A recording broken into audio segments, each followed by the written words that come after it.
Namaste, all distinguished gathering. Actually, the very moment when I think about the economic theories of PR Sarkar ji, the concept of welfare for all, it comes to my mind.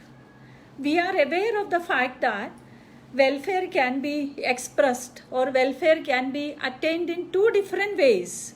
One way, actually, it is called symbiotic way, in which we take into consideration of all parts of the body, all parts of the element, and we try for the welfare of everyone, improvement of everyone. That is one way.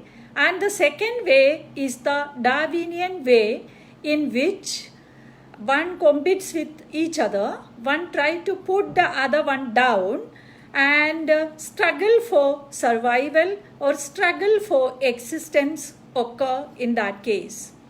But the method which was devised by Anandamurthy ji is the first one, that is, it is the symbiotic way. And it is very much similar to the concept, Vasudhaiva Kudumbakam. And it has attracted me a lot as a quantitative economist. The ideas put forward by Anandamurthy ji in different books which he has authored, it really made me the reading interesting. So, in this context, actually, since I am an economist, obviously, whatever economic principles put forward by Anandamurthy ji, I will have a tendency to link it to the economic theories. Okay, first of all, the Alfred Marshall's welfare concept came into my mind.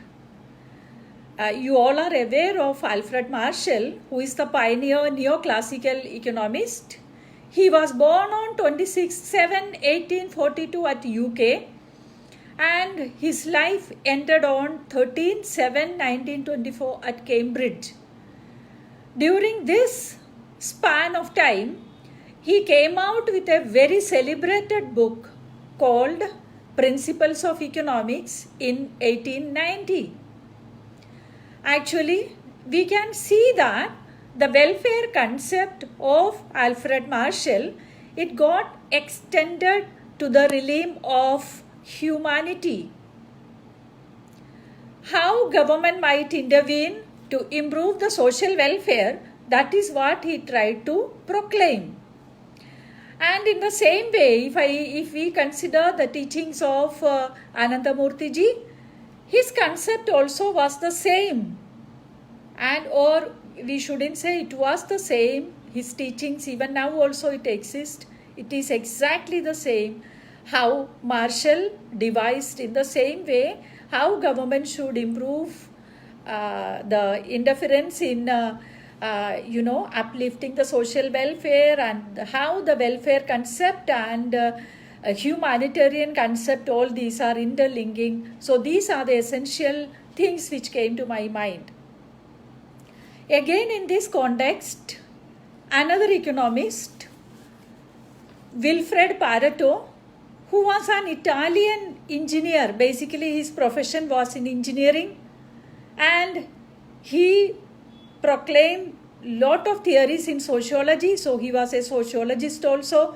Then he became economist and philosopher and political scientist. I feel Anandamurthy ji is having lot of similarity with this multifaceted economist who try to come out with teachings in different fields. He was born on 15/7/1848 in Paris, and he could not survive beyond 1923. His end came at Switzerland. He came out with the theories related to Pareto index, Pareto chart, Pareto efficiency, Pareto distribution. Actually, though these are Western economists, remaining in India so many years before, actually if we take into consideration of the time period of Anandamurthy ji, we can see that Prabhat Ranjan Sarkar ji took birth on 21st May 1921. He was born at Jabalpur, and his worldly journey expired on 21/10/1990. He died at Kolkata. So if we take into consideration of the place of birth, the time of birth, etc., there was hardly any opportunity, because at that time internet communication facilities all were not available like this. Hardly any communication facility, it was only telephonic mode of communication. So how the theories are similar? So we cannot dispute the fact that, it was not the original thinking of Anandamurti ji. By all means, we have to give clarity to that thought that Anandamurti ji was an original thinker and he was a born economist. Some of the parts of the theory or some of the books of Anandamurti ji, when I read, I could come across the traces of transport economics. Even transport economics is a recently devised concept, actually, a branch of economic concept which deals with allocation of resources and civil engineering, which was put forward by an American economist, John R. Mayer, in 1959. 1959, it is a recent concept. So, in that scenario, we can see that lot of similarities exist between the work of John R. Mayer and Anandamurti ji. So, this is in general about the similarities which I witness myself in the work of Anandamurti ji and other celebrated economists. Okay, that is what truly attracted me to his work. And plus his eagerness, Anandamurti ji's eagerness to ensure that welfare should be attained by all, and it should be attained in such a way that not even a single small creature in the world is adversely affected. That is getting reflected in his theory. Now, if we take into consideration of the economy, okay, that is the economic aspects which he took into consideration. Even energy economics cannot be forgotten. Yeah, this is one aspect which I forgot to mention. Energy economics, actually, or we can even link it to environmental economics also. The environmental economics deals with growing concerns due to environmental economies. Most of the theories are now coming into prominence, and it is giving us lot of insights. Many years before, as a child, I read in one of the publications that drinking water would be bottled and it would be available for sale. I couldn't believe it. Water is abundant in supply, so how can it be bottled and how can it be sold? These were unknown concepts for me at that time. But now I do understand, actually, since human beings did not give justice to the environmental protection aspect, we were not bothered at all in thinking about the future generation. The scenario reached in such a way that we have to buy drinking water and there is no free accessibility of clean drinking water. So in this context, actually, Prabhat Ranjan Sarkarji's teachings are coming into prominence. Initially, if we take into consideration of the economy, he put forward quadri-dimensional economy. That is, economy as a whole, Prabhat Ranjan ji divided into 4 sectors, and he categorized them as people's economy, psycho-economy, commercial economy, and general economy.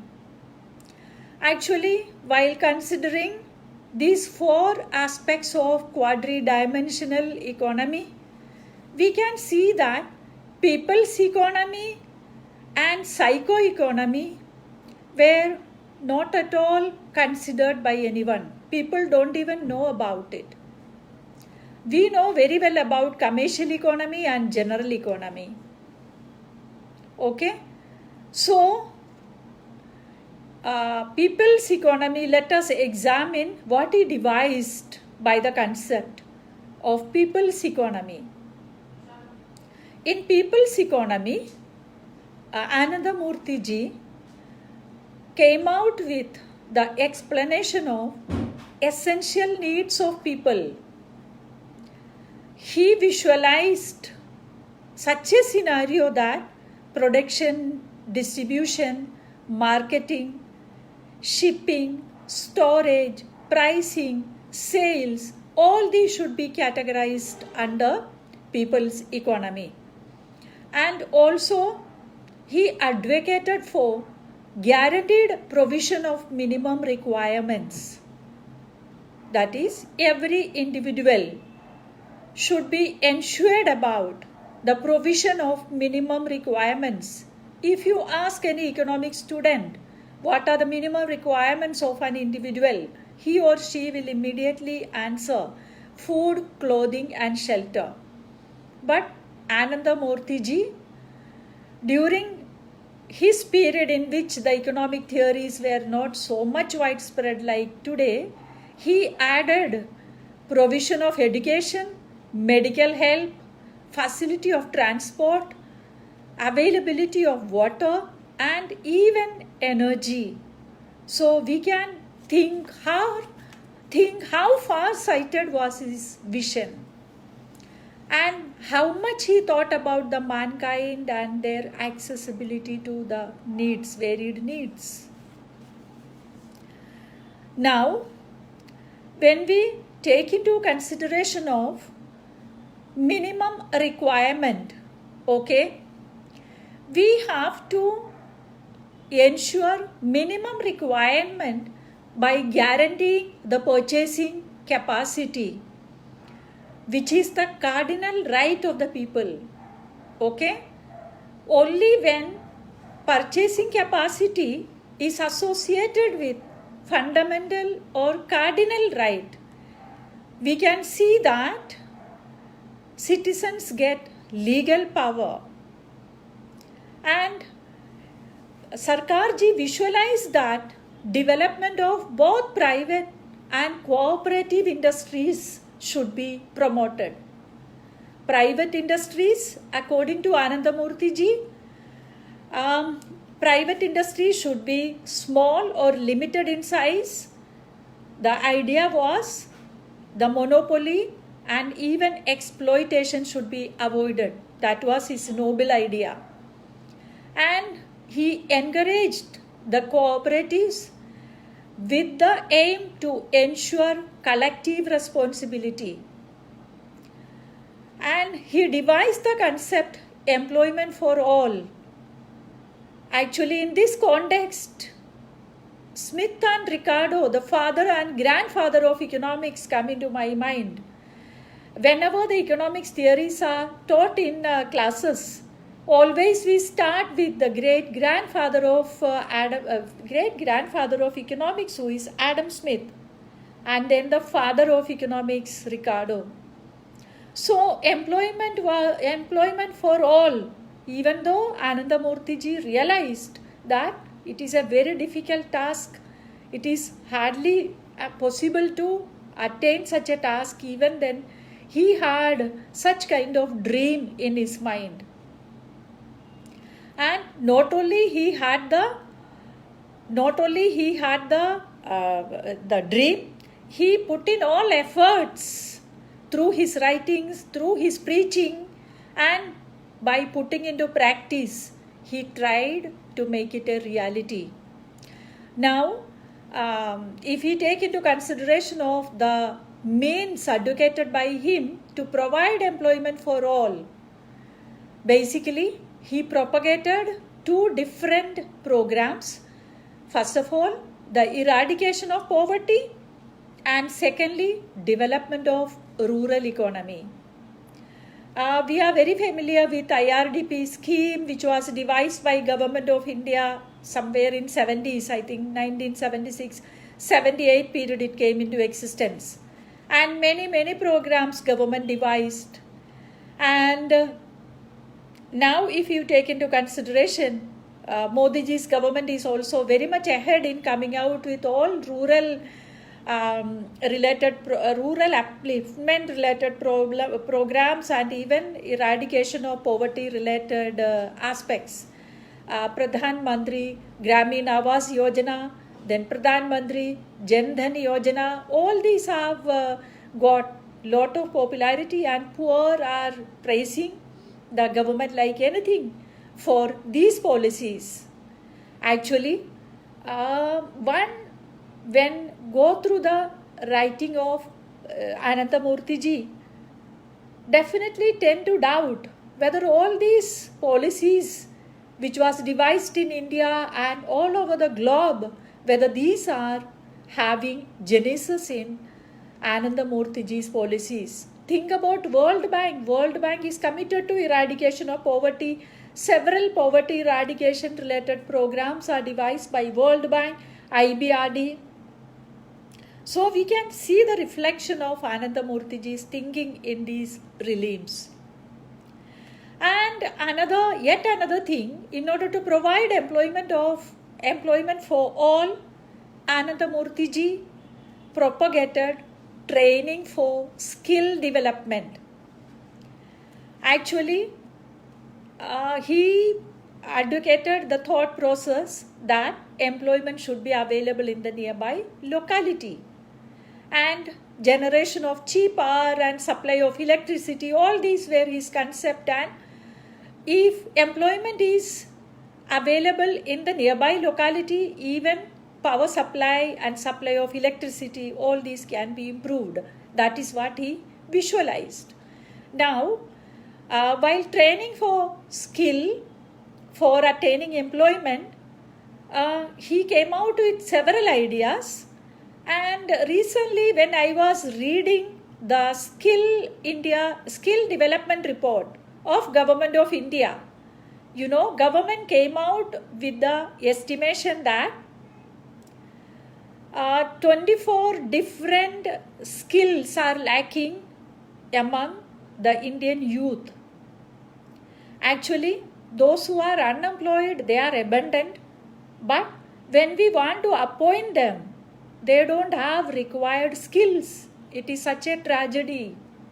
So, in order to overcome such problem,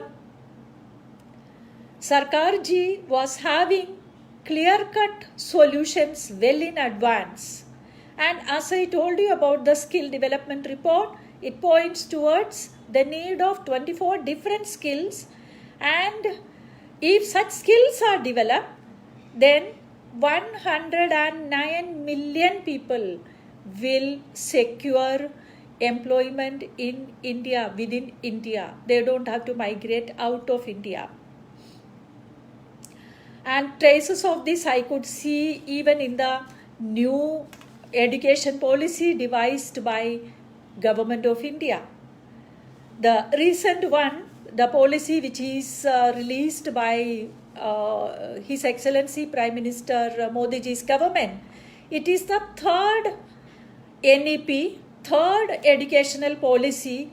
It is known as NEP 2020. So, the traces of that can be seen even in the writings of Ananthamurthy ji. I will come to that point later. Now I correlated this with the skill development aspect. Now, one more occasion, I would be referring to the NEP 2020 when I have to speak about the policies devised by Ananthamurthy ji. Okay. Now, based on all these noble ideas of Sarkar ji, he came out with several programs, and it was really undertaken at Bengal. He realized that there is scarcity of food. Of course, we have heard about Great Bengal famine and several other kinds of situation in which there was scarcity for food grains, scarcity for food. So he put in an effort to categorize areas based on abundant rainfall and shortage in rainfall. And he categorized actually the crops also, the cultivation also in different ways. Okay, food grains, and then the fruits and vegetables. So then what kind of soil is necessary for cultivation, and then how the irrigation facility can be improved.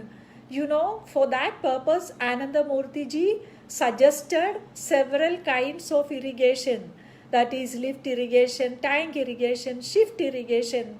And during such olden time, coming out with such idea, by remaining at Bengal, if he would have been somewhere in America or Britain, I could have understood. Or he would have been an engineer, or if he would have been an agricultural economist, I could have, understood. So it shows the scholarship, and the scholarship which originated from His Holiness, his earnest desire to improve the mankind. So that is what is reflected in this provision of food theories put forward by him. And again, the clothing aspect. We know even now also when we go to market, we get thrilled when we see the Bengali saris and Bengali texture. Actually, Bengal is very much predominant in any particular clothing material, cotton, mulberry silk, non-mulberry silk, synthetic, even wool also. These all were recognized by Ananda Murthy ji much before. And he even realized what climate, which are the ideal climate for all these kinds of cultivation. So based on the raw materials available, based on the cultivation, how one can go ahead and one can attain self-sufficiency in provision of clothing to the rest of the counterparts, rest of the states. That was what was devised by Ananda Murthy ji. So there is no wonder if the theories of Ananda Murthy ji are linked to self-reliant India, Atmanirbhar India. Now again, in order to attain housing facility, of course, Ananda Murthy ji explained about the availability of construction materials, that is, the natural resources available within Indian state will have to be utilized for the provision of the raw materials required for constructing houses. So Bengal can be self-sufficient in this regard, and once if they are self-sufficient, the rest of India also can attain self-sufficiency. Rest of India can learn from this example. That is what he devised. Again, about medical aspects. Of course, now we are going through COVID pandemic. In that regard also, the Microvita, a recently released book, it reflects the teachings of Ananda Murthy ji. Bengal is an area which is richly endowed with both herbal and mineral medicines. So Ananda Murthy ji advocated that the common ailments, the commonly occurring ailments like fever, stomach diseases, etc., for that no one should go to hospitals. Of course, during extreme necessity we have to visit hospital.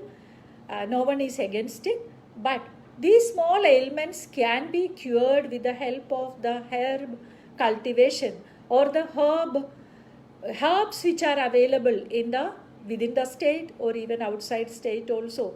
Even I can share one small example.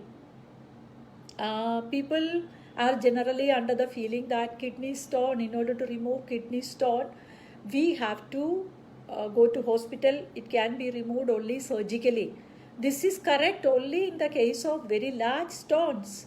Small stones, initially only, if a plant is cultivated, its name is Patthar chata, pathar chata. It is available even in Maharashtra. If the leaves are consumed early morning before having food, the stones will disappear within a period of 3 months. There are proven example.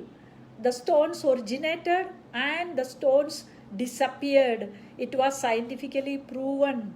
It was taken with the help of the reports, the medical reports, and the person continuously consumed this pathar chata, which is little savoury in taste. I can produce before you the person who underwent such kind of healing. And then even for feverish feeling, mint, Brazilian mint, it is commonly available.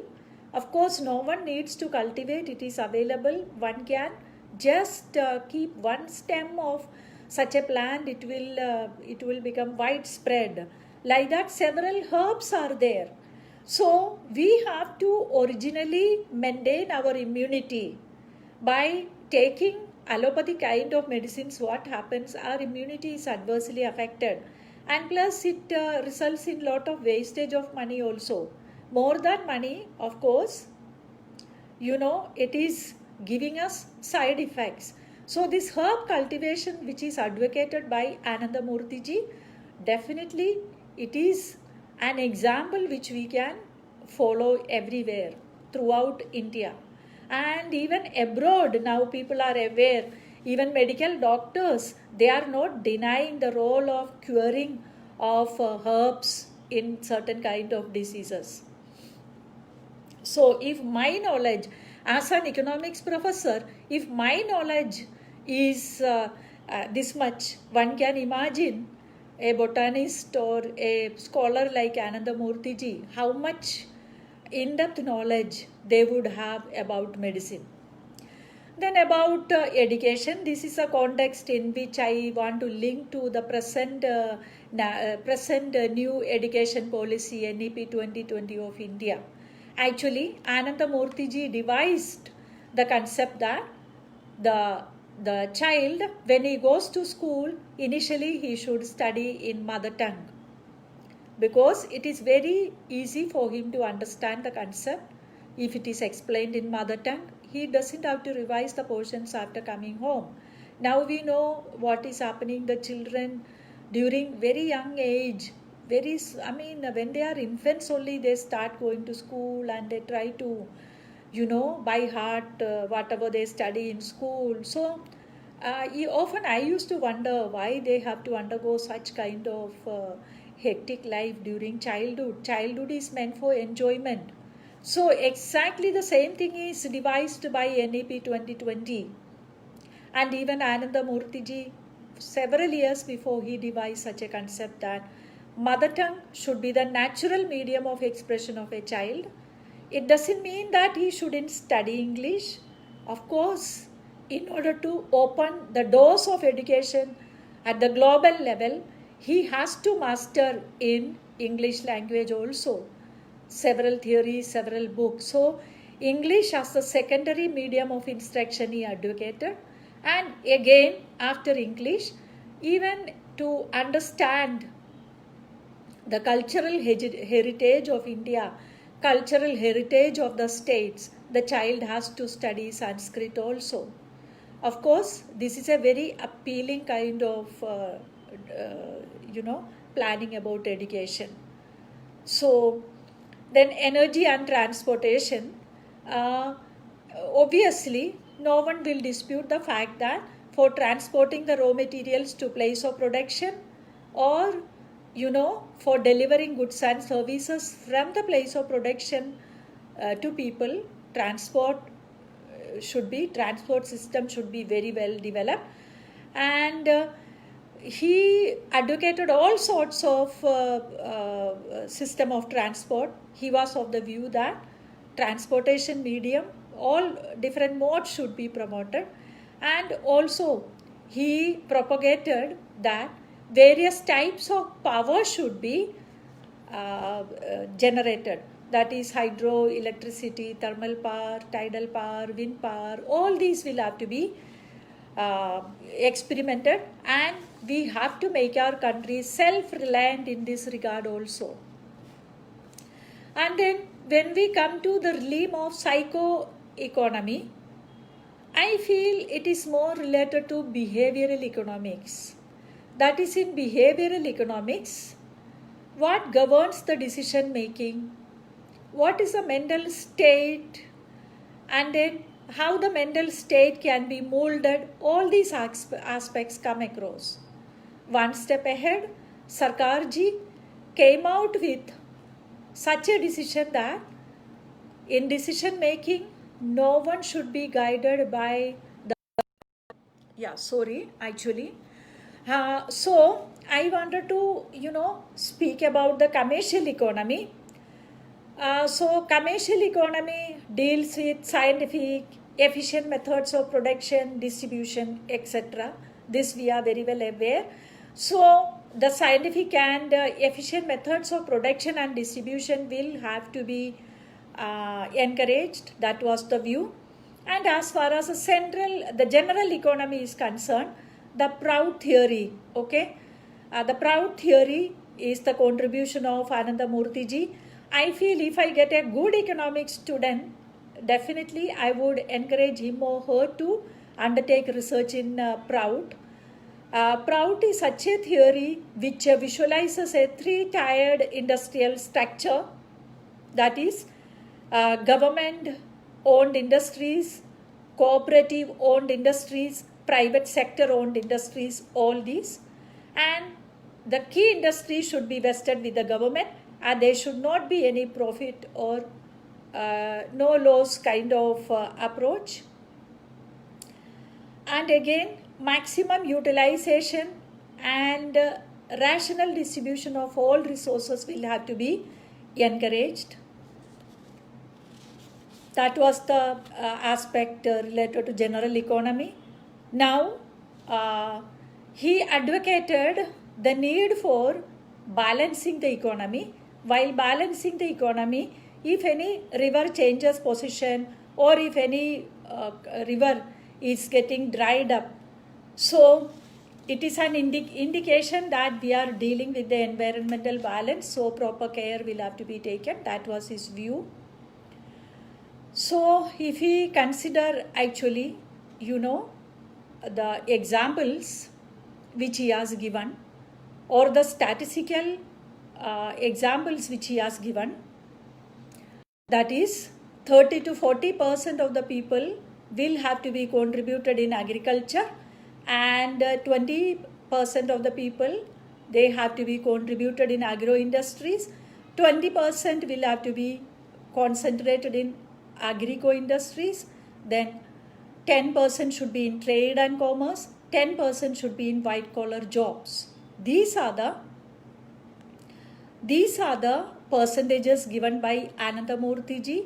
Any deviation from it, mild deviation is okay, but any deviation from this is going to create a problem. And now, if we take into consideration of his books about various foreign countries he has written, actually, in that varied aspects of failure, and I don't want to go into so much detail. So, in short, what appealed me the most is guaranteed minimum requirement, increase in purchasing power capacity, and the cooperative attitude. That is the cooperative attitude, of course, we can see that it is a widely accepted principle even in Maharashtra also. So thereby attaining the industrial development and decentralization in trade and commerce. So these are enough to uplift our economy and to attain self-development. And then if we consider, of course, after attaining the minimum necessary requirement, the remaining amount of money will have to be distributed or will have to be donated to physicians, engineers and scientists, that they have to utilize only for the purpose of upliftment of the people. They should not utilize that for their own their own exploitative or their own selfish motives. So these are the ideas which really came to my mind, and I truly believe that Anandamurthy ji, like any other economist, he is a celebrated economist. So with this I conclude my words. Thank you very much for giving me an opportunity to talk in this regard and to bring forth the ideas of Anandamurthy ji in the contemporary world. Thank you very much.